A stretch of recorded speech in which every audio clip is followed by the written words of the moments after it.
Good afternoon. My name is Scott Sharry and I'm the partner in charge of the Brisbane office of Clayton Utz. It's my very great pleasure to welcome you to the Clayton Utz and the Young Agribusiness Rural Network International Rural Women's Day webinar. We'd like to acknowledge the traditional owners of the land on which this event is taking place. In Brisbane, in Quilpie at Mobile Homestead, in Miles at Berwindale, and we pay our respects to their elders past, present and emerging. We also extend our respect to the traditional custodians of the land of all other areas from which people have dialed in today, and pass on our respect to all other First Nations people who may be present. International Rural Women's Day was first observed by the United Nations in 2008 and recognises the critical role and contribution of rural women, including Indigenous women, in enhancing agricultural and rural development, improving food security and eradicating rural poverty. In 2020, the theme for today is Building Rural Women's Resilience in the Wake of COVID-19. It has been recognised that women account for a substantial proportion of the agricultural labour force, including informal work, and perform the bulk of unpaid care and domestic work within families and households in rural areas. They also make significant contributions to agricultural production, food security and nutrition, land and natural resource management, and building climate resilience, as exemplified by our panel today. Clayton Utz has maintained a strong and growing practice in providing legal advice in the agribusiness sector for more than 20 years. And in keeping with the theme of today, I'm very proud to acknowledge that the majority of our agribusiness and food team are actually women. Given Clayton Utz's commitment to supporting primary production and agribusiness nationally, it is our pleasure to be partnering with the Young Agribusiness Rural Network, YARN, for the second time. YARN plays an important role here in Queensland in the facilitation of networking events for young agribusiness professionals, which is an initiative our team here in Brisbane is very passionate about. To that end, it now gives me great pleasure to introduce Lauren Rogan of PwC and President of YARN to share with us a little more about YARN. Thanks, Lauren. Good afternoon, everyone, and happy International Rural Women's Day. Thank you very much, Scott, for that introduction, and indeed to the Clayton Utz Agribusiness team for partnering with us for this event. And as you mentioned, a second time since YARN was founded. My name is Lauren Rogan, and I am the president of the Young Agribusiness Rural Network, also known as YARN. We're a Brisbane-based group dedicated to organising events to bring young people working in or adjacent to the agribusiness industry together to network whilst learning a thing or two from the leaders in our field. Although our events are usually in person, we've persevered to continue to provide these opportunities despite the COVID-19 pandemic, having held a virtual cook-along in May and recently a Brew and Chew initiative that was an in-person micro-networking. If you have any questions that you'd like to ask the panellists today, you'll have the opportunity to do so and to submit these as they arise via the Q&A function, which should be visible on the right-hand side of your screens. We'll have a Q&A session at the end where I will endeavour to put all of these questions to Linny, Tamara and Meg on your behalf. There will also be a lucky door prize for one fortunate person. To be in the running, you will need to complete the post-event survey, which we will send out to everyone following today's webinar. The winner will be announced next week. I'd now like to introduce our moderator for today, a very accomplished woman and good friend of mine, Caitlin McConnell. Caitlin is a senior associate in the Clayton Utz Agribusiness team here in Brisbane and is a passionate advocate for all things Australian agriculture. Being a member of the sixth generation of her family to be farming in Queensland and dividing her time between her home in the city and home on the farm, she is herself a modern-day rural woman. I will now hand over to Caitlin to introduce the panellists and host today's discussion. Thank you very much, Lauren, and thank you for that kind introduction. Good afternoon and welcome to our International Rural Women's Day webinar. It is my pleasure to welcome you all today and to moderate our panel discussion. At a time of year where we are all arguably suffering webinar fatigue, your attendance today exemplifies the breadth of interest there is in the agricultural industry and our future, in circumstances where we have over 150 attendees spanning primary production, education, professional services and many other complementary industries. We welcome you all from every state and territory in Australia, as well as our international guests who are braving time zone differences from New Zealand, the US and Canada. Thank you for joining us today. Despite ongoing climate risks and some of the challenges our supply networks faced during the pandemic, the Australian agricultural industry is arguably one of the best placed to support Australia's overarching economic recovery in the years to come. This is in circumstances where there is an emerging wealth and breadth of knowledge in the agricultural industry, which has been unseen in previous generations. We are in a position whereby many of our young leaders and primary producers have obtained qualifications and employment experiences off-farm, such as healthcare, teaching, professional services, sciences or trades, which are all skills they are either bringing back to the land full-time or using as complementary careers. Indeed, current statistics show that whilst we have 228,000 on-farm workers in Australia, there are now over 1.5 million individuals employed in complementary services and support industries for agriculture. These skills, and through the utilisation of investment and collaboration, are not only boosting primary production, but are also leading to the emergence of complementary agribusinesses in areas such as agritourism and organic waste conversion. Our panellists today have tread various paths to get to where they are, as can be said for many of those of you in our audience. So as to get a better understanding of the paths that some of you and our audience have taken in agriculture, I would like to now issue you with a poll question for consideration and completion on your screen in the Q&A section, the answer of which I'll share with you in time, and goes to querying what option best represents your career path to date in the agricultural industry. Whilst there remains a romanticism to living on the land, which our generation hold dear, it's their desire to face and overcome the hardships associated with agriculture, such as mental illness and climate risk, which are most inspiring. As fellow women in agriculture, it is no secret that our three panellists today are passionate and dynamic contributors to the industry, of whom I am proud to admit I draw much of my own inspiration and enthusiasm for the industry. It therefore gives me considerable pleasure to welcome our panellists. Our first panellist is Eleni Teixeira, who is Managing Director in the Agribusiness Industry team within the Corporate Finance and Restructuring practice of FTI Consulting, based in Brisbane. Eleni has extensive experience in working through complex investigations and due diligence in various industries, primarily focused on agribusinesses. In conjunction with her role at FTI Consulting, Eleni also owns and operates an Arabica coffee and beef cattle business in Brazil and is also a qualified vet. Welcome, Eleni. Our next panellist is Meg Rutledge, a fifth-generation grazier from Mobile near Quilpie. Meg has a dual degree in agriculture and business from the University of New England and has global experience in the food and agribusiness industry through her roles with AACo and HelloFresh UK. Before returning to Mobile in 2018, Meg spent time in Spain, where she gained invaluable tourism and hospitality experience, which she now utilises as operations manager of her newly formed business, Mobile Homestead, alongside Mobile's existing sheep and cattle business. Welcome, Meg. And our final panellist for today is Tamara Ubergang, manager and third-generation farmer at her family's farm, Berwindale near Miles.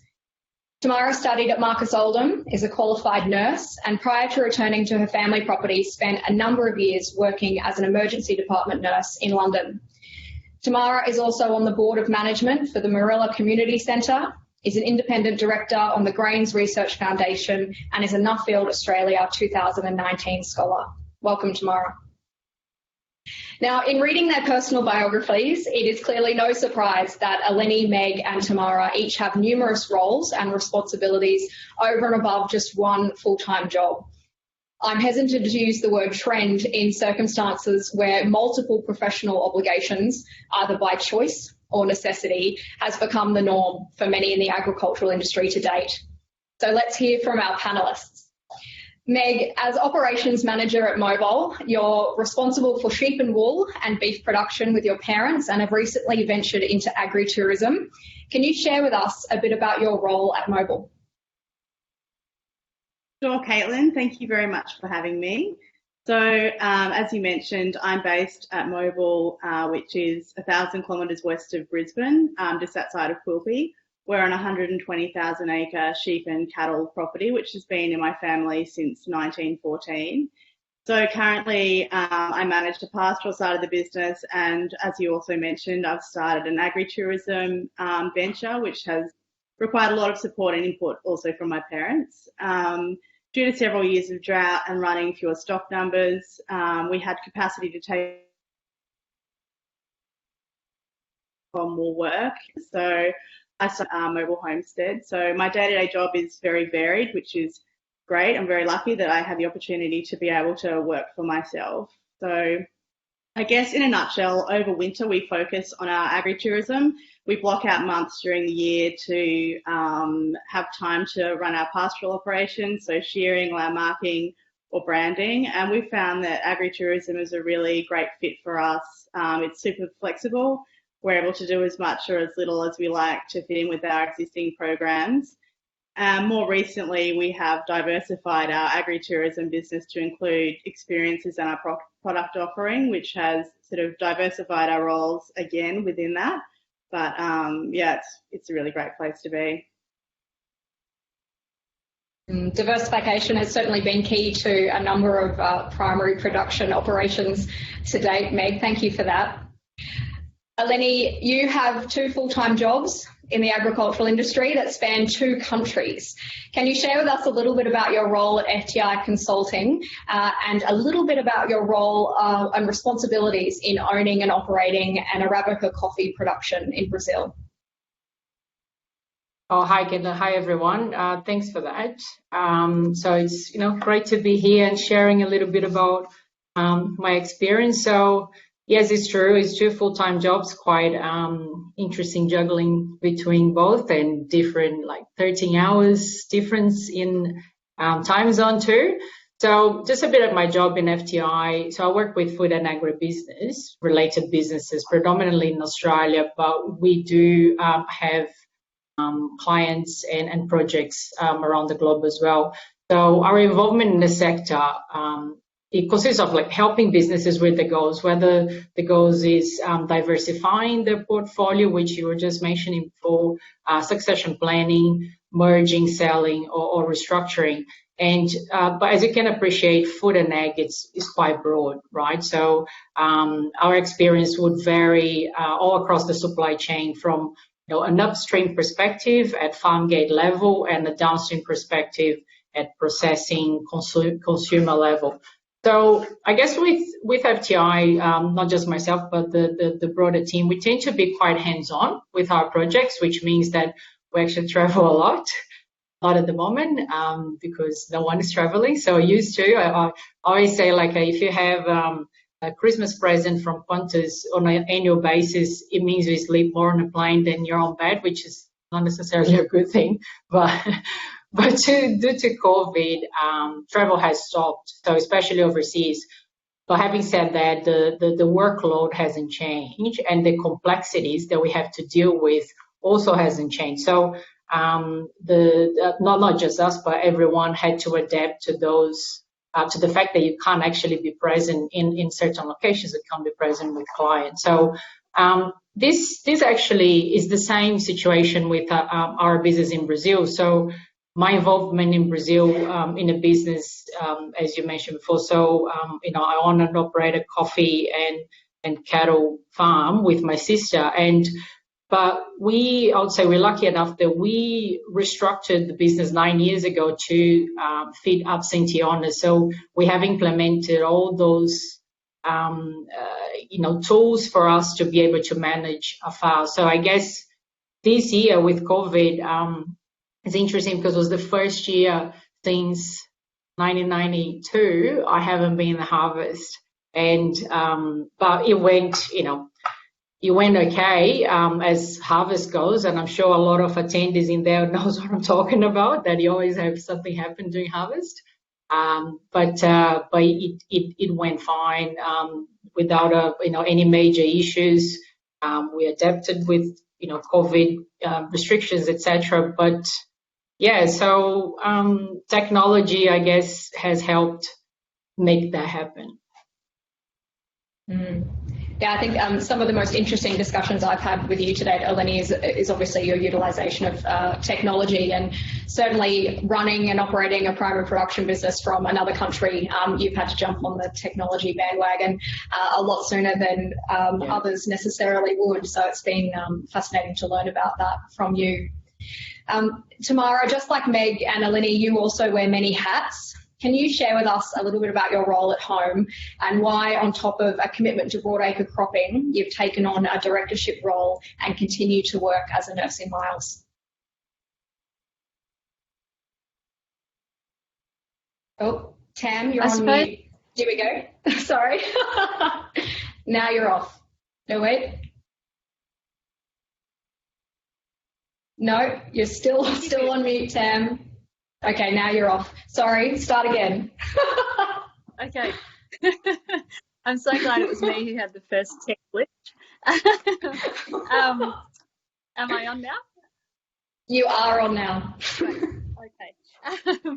I suppose in response to the first part of your question, my role is quite varied. I work with my family, so we don't necessarily have very strict titles, but we do really need a good division of tasks and responsibilities just to, help with relationships, I suppose. So I can do most things on the farm, but I'm a very slow mechanic and clunky truck driver, but much better at the farm business side of the operation, grain marketing, accounting, communicating with various contractors, etc., etc. So that's mostly where I spend my energy. And Berwindale is my home. It's been in our family for nearly 75 years. We grow a mix of crops, which sort of keeps us on our toes for most of the year. We're actually in the very middle of October madness at the moment, which is harvesting winter crops, planting summer crops, and watering spring crops. So our quiet times of the year are sort of spent preparing for these hectic times. We really have recognised that smooth and timely operations are a big driver of yield and production. As to why I've taken on a directorship role and still keep a few nurse days, I suppose the answer is people and community. I really do love, most of the time, I love people, and I'm passionate about community. Sometimes it can be very easy to crawl under your own little rock when you're sort of physically distant and working in a small team. So I've found that I really have to make an effort to keep engaged with the wider community, keep having conversations with people who are thought-provoking and engaging, and I think sort of putting your hand up for extra opportunities has really helped me to keep motivated. And I suppose in terms of continuing work as a nurse, when you're given skills or trained up, and there's a lot of nurses in my community had invested time in me, and I really feel that it's a continuing privilege to serve a community. And it has fit in quite well with COVID, with a higher demand for nurses, and they don't really grow on trees in country Queensland, so it's been good to be able to contribute to the community in that way. Yeah, I think that's really one of the major take-home messages from you there, Tamara, that being part of a community is one of the most important things of being on the land, and certainly one of the greatest benefits of being on the land. And in terms of our generation and even generations past, there is really a focus on networking and ensuring that there is that involvement in the community and that we are keeping in touch. So thank you very much for that. I might take this opportunity to share with you our poll answers. And Tam, not to worry, I am not great with technology, so I've got our tech gurus here at Clayton Utz that are going to give me hopefully a glorious pie chart to come up. If not, I'll give a go. No, here we go. So we've got the majority of individuals who are in our audience today were born and bred in the bush. They then went on to tertiary study or trade and are now in complementary agribusinesses or service areas. And the second area is people born and bred in the city that are now working in complementary businesses, which is certainly one of the trends that we're seeing in the industry overall. I guess off the back of those results and discussions with you, ladies, is that one of the interesting topics of conversation I've had in recent months with some of my contemporaries in agriculture is that when we were at school, we were actually pushed away from agriculture as a career prospect because at the time opportunities were only seen as being on farm or tainted with the negative light of being unviable. However, we're now seeing an emergence of complementary business opportunities to that of primary production, as well as a migration of individuals coming into the industry who have not otherwise grown up on a farm or with any connection to the industry. And certainly our poll results today demonstrate that. Eleni, you didn't grow up on the land, nor did you have any contacts in the Australian agricultural industry upon moving to Australia, but you're now running your own coffee business and as well as advising Australian agribusinesses on operational performance. So what would you say that we're seeing a reversal in the way agriculture has traditionally been viewed? And what are you focusing on with your clients in order to reverse any negative connotations associated with the viability of the industry? Yeah, I think, well, in terms of not being from here, I guess like it goes a little deeper than that. I didn't even speak the language when I came to Australia, so that's but that's a conversation for another time. Look, I find that sometimes it's a disconnection between let's call it the two worlds, right? Two worlds, like the corporate world and the agricultural world, the farming or the operations world. So I guess it just creates a communication gap between both sides, and we have seen that a lot. Like, and obviously in the past used to be even worse. So, for example, you have investors on the boardroom not appreciating what is required from a practical perspective and from an operations perspective, and you also have the farmer and the business owner not appreciating what the financiers need to actually keep the business going and more understanding how to keep the business healthy. So I wouldn't say reversal as such, but at the same time, I think it definitely has been a lot of more awareness about how both worlds work and then what they need. And I think and that's definitely thank you to the new generation. And it's exactly back to what you were saying, that the newer generation, it's actually bringing that educational gap, that awareness of like how hard it is to operate a farming business, and but also how pleasant it is and how profitable also can be. And at the same time, they've seen how many compliances and reporting and policies and bureaucracy that in the city you have to go through in order to approve a finance or that communication gap. I think we are doing really well than what we were doing before, but I still think it needs to improve. So the key thing, like for me, what I want to see in agribusiness in general, agriculture globally, not just in Australia, is just like we have always seen agriculture being the poor cousin, right, of the investment. So everyone's like, think about let's invest in mining, let's invest in retail, let's invest in other types of investments. And every time we talk about agriculture, first thing people think about, oh, that's a drought, that's a flood, that's a poor performance, hard work, and that's not true. Like it's also a really good business to run, and you just have to understand. So I think respect and understanding of what each word need or each word require. It's very important. And like in my case, obviously, if you can be involved on both in a meaningful way, what I mean by that, if you I work full time in both worlds, so for me it's easy to say because I know exactly the difficulties and the gap, the communication gap between the two. But like for me, in my case, I grew up in São Paulo. São Paulo, I'm sure most of you know, is a 22 million of thereabouts people. That's a city with 22 million people city.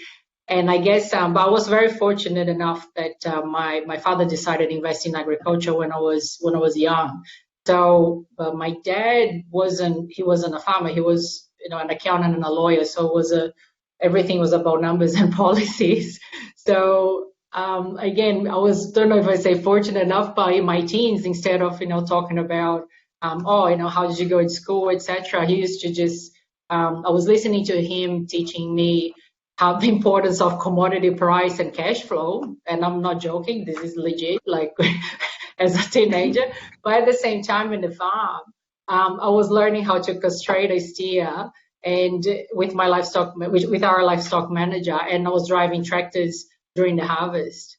So for me, it's actually I do have an appreciation of both sides, but I can definitely see the gap in communication, and I guess like what Jan is doing and what a lot of that this next generation is doing in terms of bringing a lot of awareness and education to what our business is, like what agriculture is. It's extremely important because it's not going to go anywhere, right? So agriculture is not like a sector that's suddenly going to disappear unless the world comes to an end. So, so I guess it's very important that that communication gap, it's actually getting smaller and smaller as the generation goes. So that's how I see, which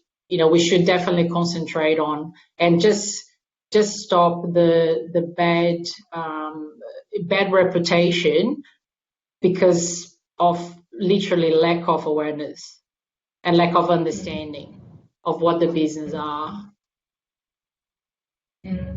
I think certainly, Eleni, your enthusiasm and goes without saying, Meg and Cham's enthusiasm for the industry and complementary experiences too are really demonstrative of what we're seeing in this generation of agriculture and really trying to bring corporate ag and primary production together, but also ensuring that we're allowing those communication channels between primary production, our complementary services and our consumers is as thorough and efficient as it can be. So it's really great to have a representative such as yourself for both corporate ag as well as primary production as well. I think it's certainly a sign of the times, and we're grateful obviously to have you here today to share your enthusiasm with us. Yeah, it's very challenging sometimes very challenging to explain and convince people that have no idea what the industry is about and have no understanding I guess, Caitlin, today, not trying to defend anyone, but it's because they just don't know, because when you turn on the TV, the only thing you see is just bad news about it. We need more positiveness. We need more positive outcome for successful agricultural businesses. And actually, because everyone keep very quiet, because it's such a humble industry that people just don't brag about it, their successes. And that's actually working to not in their favor when it comes to trying to educate someone that has never seeing a calf in their lives, and to explain to them how the business works, and is actually really good to invest. So I'm very hopeful that the newer generation will do much better job than generations before, actually, fulfilling that gap. I think one of the ways that the current generation are bridging that gap, or certainly getting the communication across, is further study. And Tamara, you're one of the many generational farmers in the industry who have chosen to undertake additional study. As a Nuffield scholar, you are focusing your research on the investigation of alternative fuel and energy sources for Australia's agricultural sector. How did your interest in this topic evolve, and what importance do you think primary producers should place on the consideration of alternative fuel and energy sources? I suppose, Caitlin, I applied for a Nuffield scholarship with maybe the topic as a secondary part of the experience. I was really keen to engage in a professional network and have access to some more formal mentoring. And in terms of the program, that's what I've found most rewarding. But I digress. In terms of energy, it's our biggest exposure on the farm. 20% of our operational costs relate to fossil fuels. And despite our best efforts, we still use or are heavily reliant on synthetic fertiliser and diesel pumps and tractors.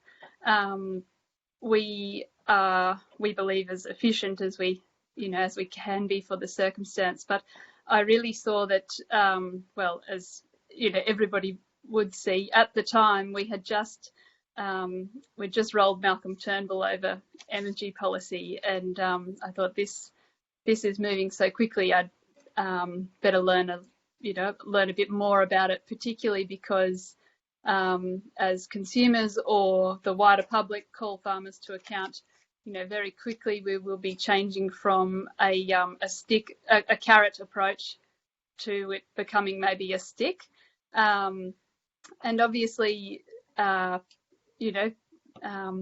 Time rolls on and this changes very rapidly.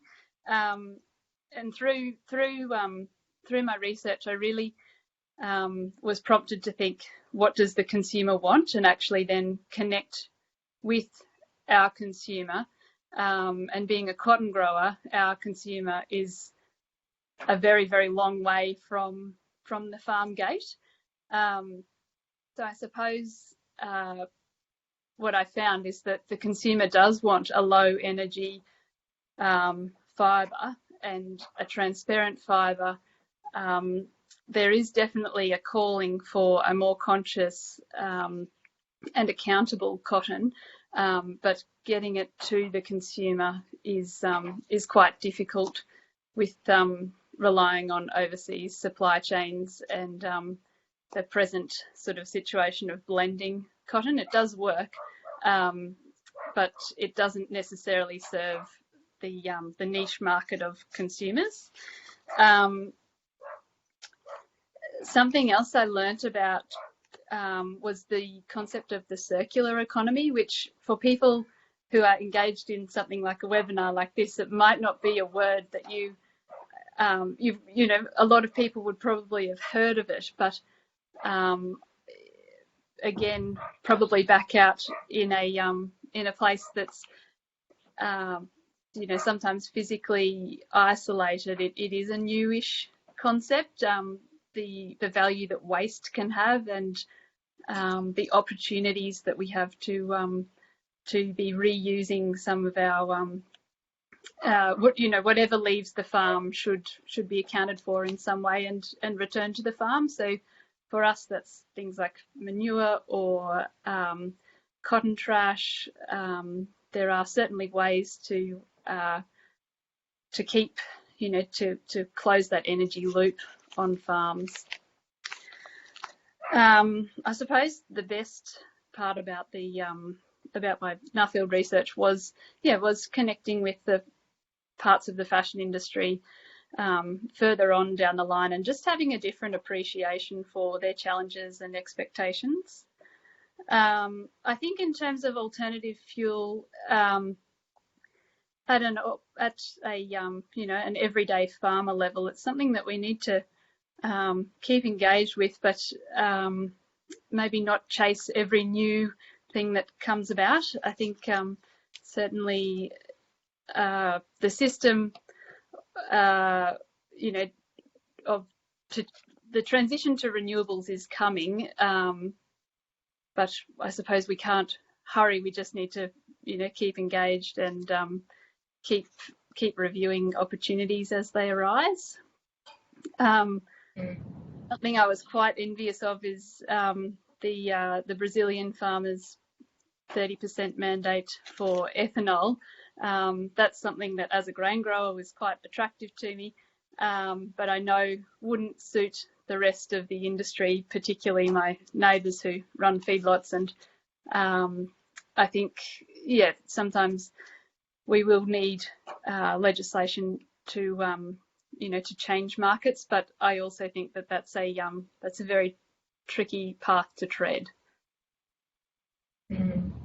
I think we've certainly seen it in ag in years past, but it's very much a softly approach in the agricultural industry when it comes to adopting new technologies or implementing new policies. It's certainly, we have a history of seeing how it goes before we adopt, and certainly early adopters overseas, like Brazil, of new policies are good learning tools for us. And as you, not so much with your travel with Nuffield, because you haven't been able to travel, but that's certainly the beauty of the program, is where you get to go overseas and network and learn with others who are trying to evolve the industry as well, which is really, really important.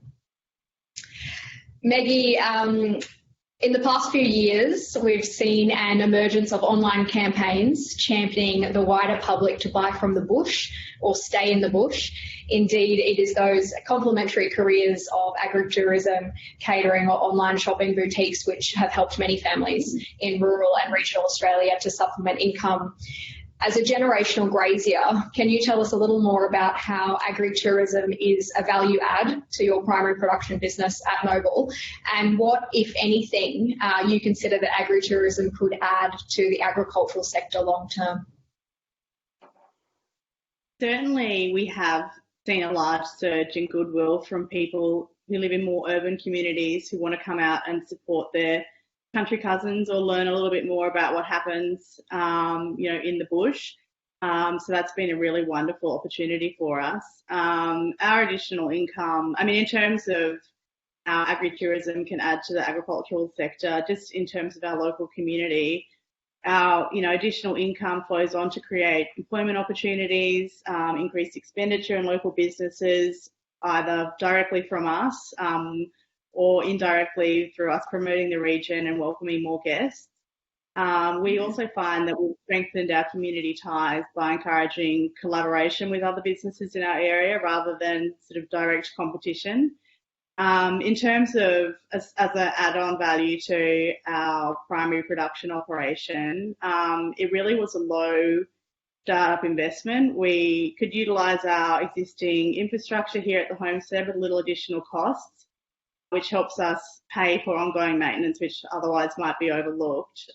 We basically started the business with a website and social media accounts, and we've sort of rarely engaged in third-party marketing. So we had very little cost outside of our direct operational expenses. So it was a safe way for us to sort of see or test the waters, I guess. And in saying that, our 2020 income almost exceeded our wool clip, which was traditionally our biggest income stream. Wool prices at the moment aren't great. We're running a lot fewer sheep than usual. But just to see that really immediate impact in our revenue was pretty exciting.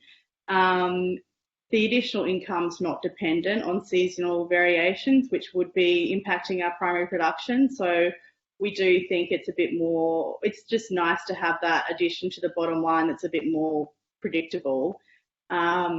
We also think that it's providing people with a great form of education. So our guests can sort of connect with us on a one-to-one basis.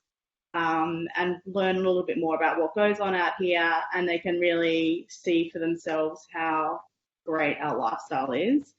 And I think it really creates resilience in our business through diversifying our income streams, which is incredibly important for longevity of tenure, and all of these smaller communities out here really rely on each other. So I think that the agritourism thing for us is a great way to sort of shore up our bottom line.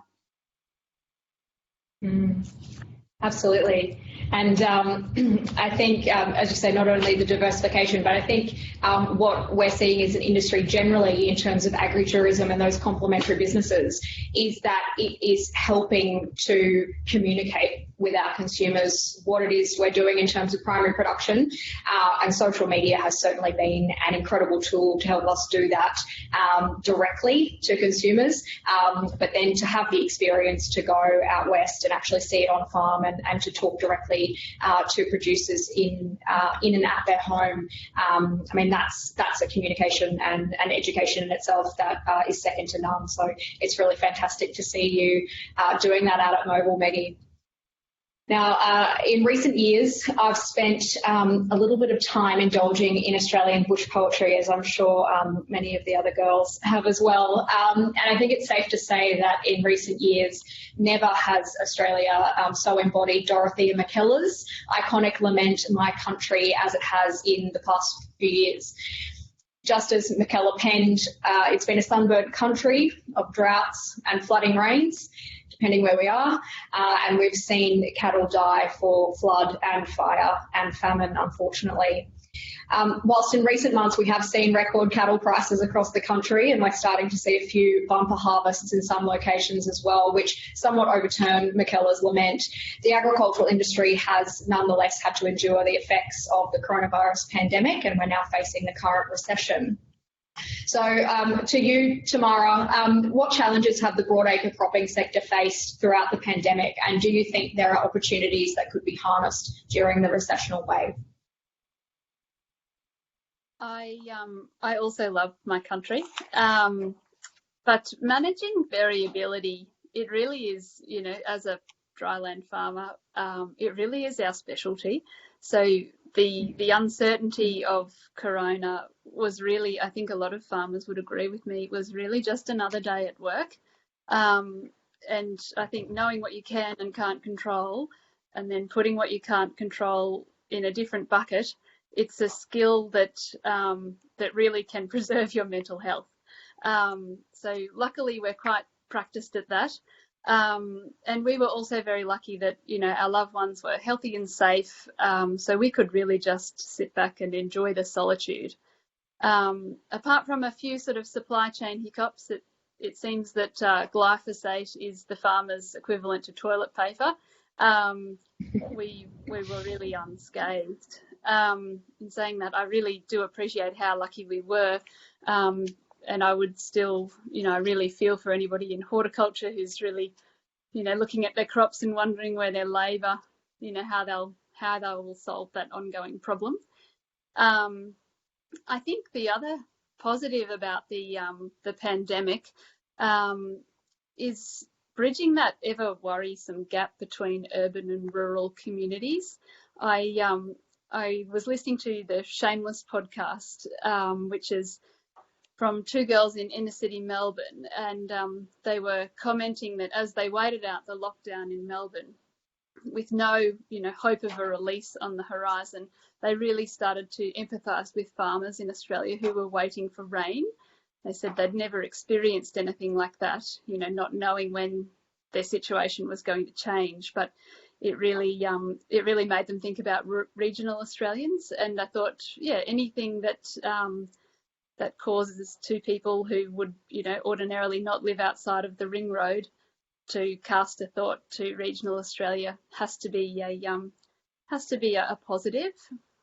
I also think whether it's post-COVID, whether it's just you know, on the back of an enduring resources boom, regional Australia is, it's probably fair to say we're having a moment.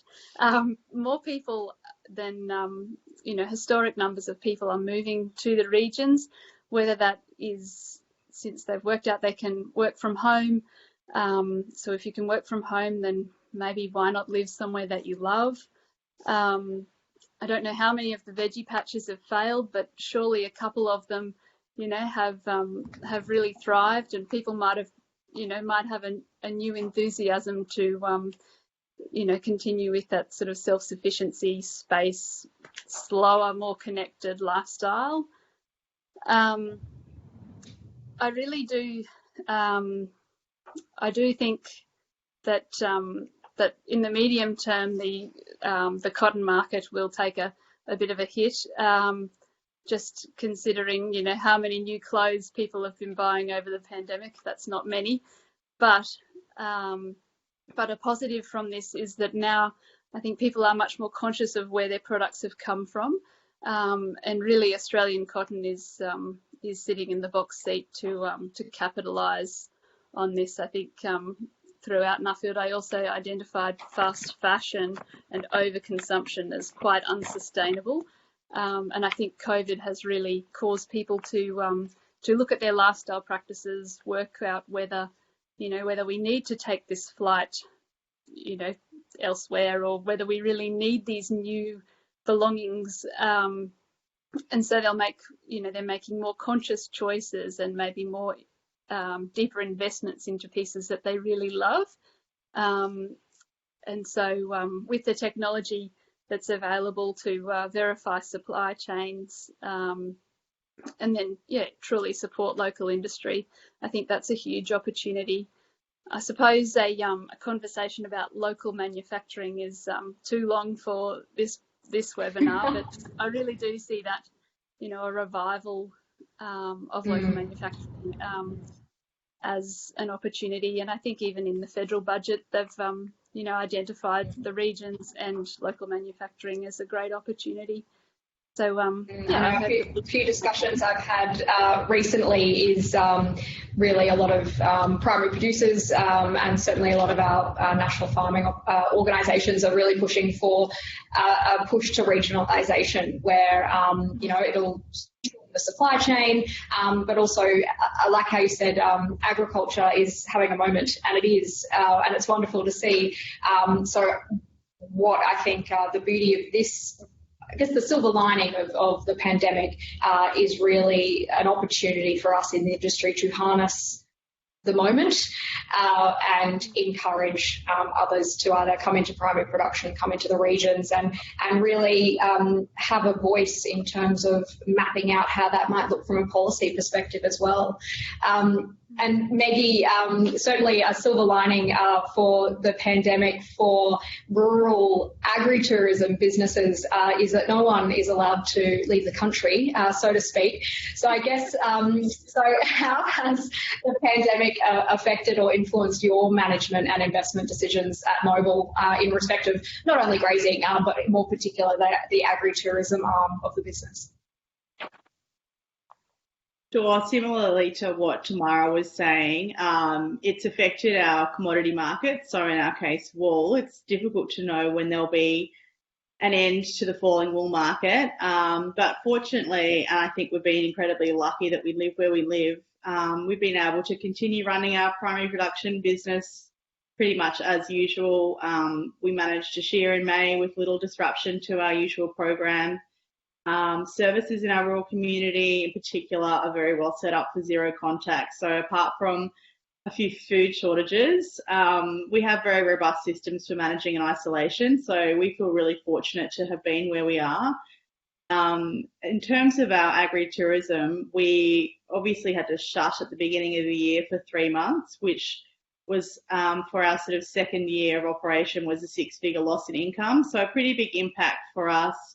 But since we have been able to reopen, we have seen a huge resurgence in domestic tourism, like you were saying, Caitlin. We booked out really quickly, so it has provided us with a market that we would not usually be able to access as people can't travel overseas. We've been able to refine our product offering to capitalise on this opportunity and meet the demands of guests who now have a slightly different budget to who we were maybe marketing to previously. So the pandemic has taught us to be flexible and say yes to every opportunity, and to sort of continually adapt and respond to the changing market. And unlike our primary production business, which has a longer business cycle and isn't as agile, agritourism is very responsive to change. So we've been able to overcome the challenge, I think, particularly well. So we're feeling very fortunate for that.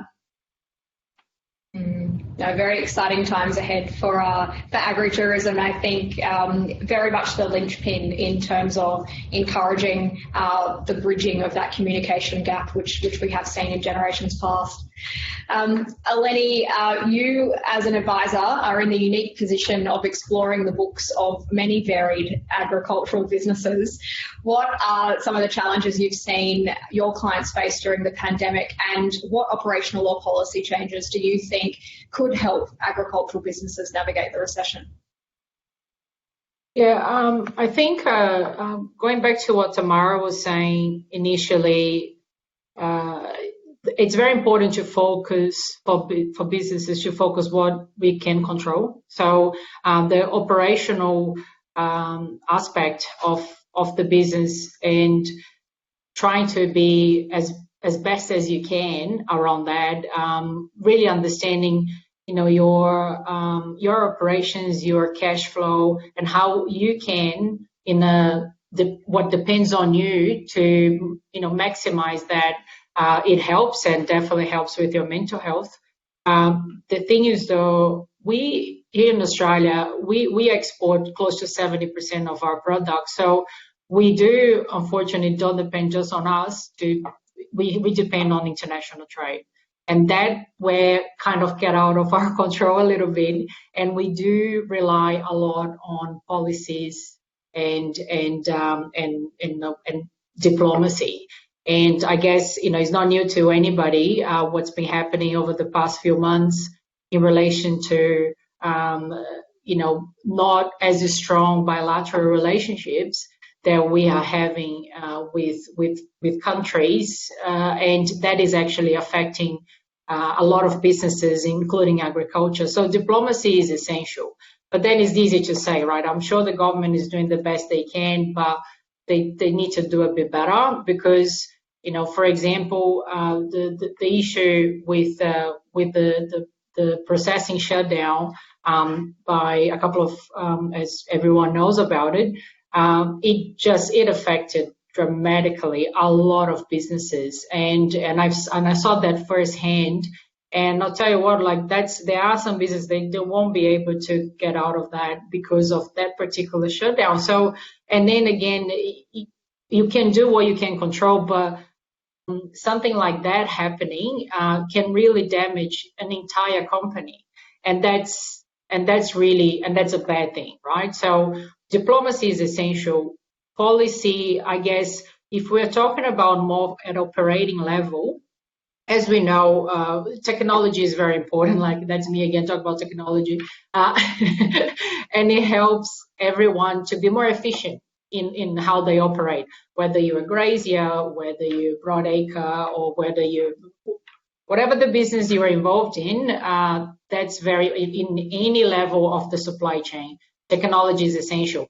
But as we know, and I keep talking about the subject, it's also very expensive, right? So investment in technology seems quite logic to make your operation more efficient, but it'll be actually quite helpful to for our government, for example, to understand and see how they can help those businesses developing those technologies, either if it's a financial help, if it's via grant or via tax or etc. And I know we do that on an annual basis, but probably we need to do a little bit better as well, because that operational efficiency would actually improve the farming output, will improve the industry as a whole, and would generate more cash flow, stronger cash flow, and would make those businesses, regardless of their size, way more sustainable.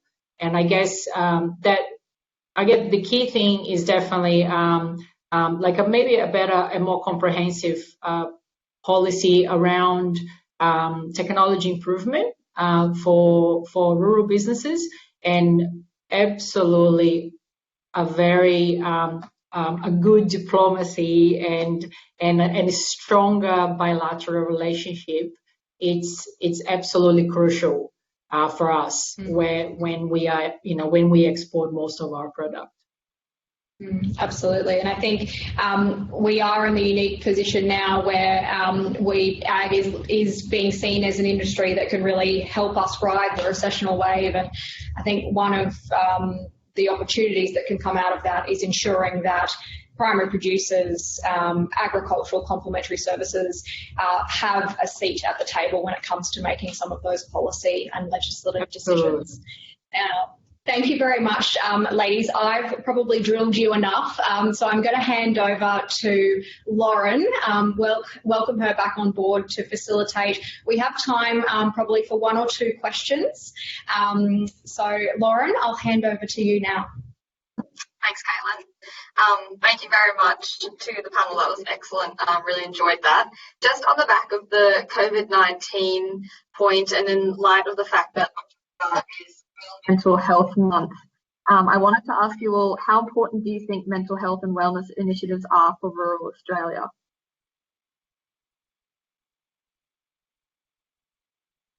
Incredibly important. We don't have as many accesses to services as people who live in a larger community, but it's incredibly important that we look after our mental health and are reminded constantly to keep, I guess, that part of our health, front of mind. No, I agree. It is very important, and it's probably it's something that we're all learning to be a lot more proactive about.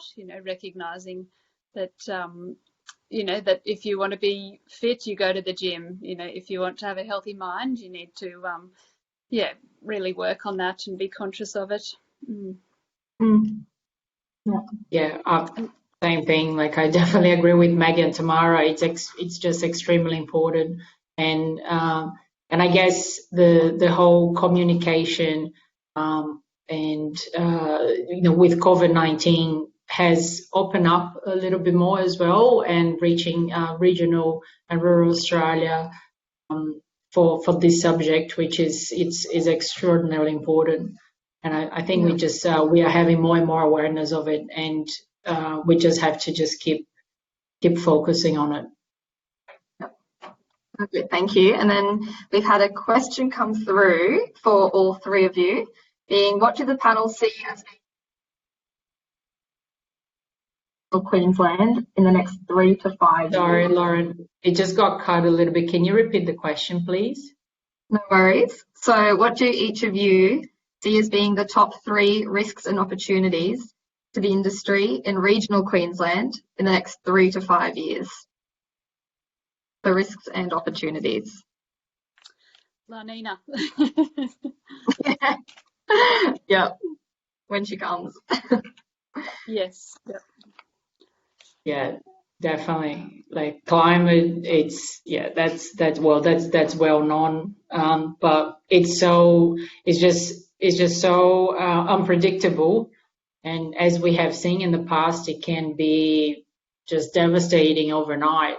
So that's definitely a big risk is just there, and we just have to do the best as we can. I think opportunity. Pardon? You go, Lenny. You go. Yeah, opportunity, which we have seen, and I think is just going to grow more and more, is definitely access to technology. That's again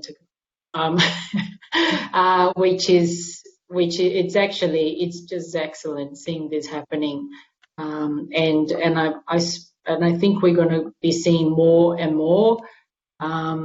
And I think the other thing is just a bit more awareness of the population in general of like food, where food comes from, and how food is actually produced. So like what Tamara was saying before, it's very important to understand what our consumer needs, but the consumer is so far from where, like, you're producing cotton, but the consumer is just very, very far. And I guess we've seen a couple of those blockchains and companies trying to actually make distance a little bit shorter. So I can see a couple of opportunities around that, that's for sure. Awesome. Perfect. Thank you very much. That's probably all we have time for, given we're now out of time according to what we promised everyone today's webinar would be. So thank you very, very much for that. Very much appreciated. There will be a thank you as well coming from Jan and Clayton Utes to you all. We had a few logistical glitches with postage, but they will be making their way to you guys soon. So I hope you enjoy those when they arrive. Thank you. Yes, thank you very much for giving up your time. Hope everything goes well out west for you guys and for you as well, Linny, in town. Thank you. And happy birthday, Lauren. Thank you. Cheers. We've got Caitlin should be coming back shortly to do a formal vote of thanks as well.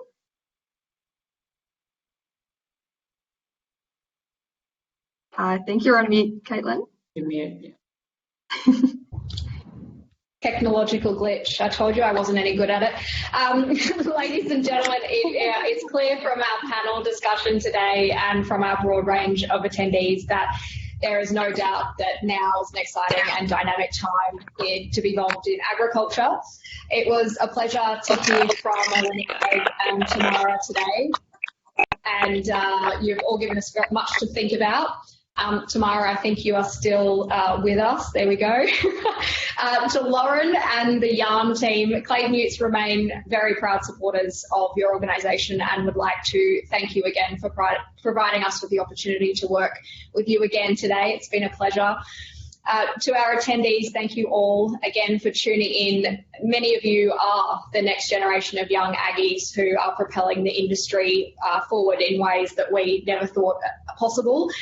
So please keep up the exceptional work and take care. Thank you all again and good afternoon. Thank you very much, Caitlin. Thanks, everyone.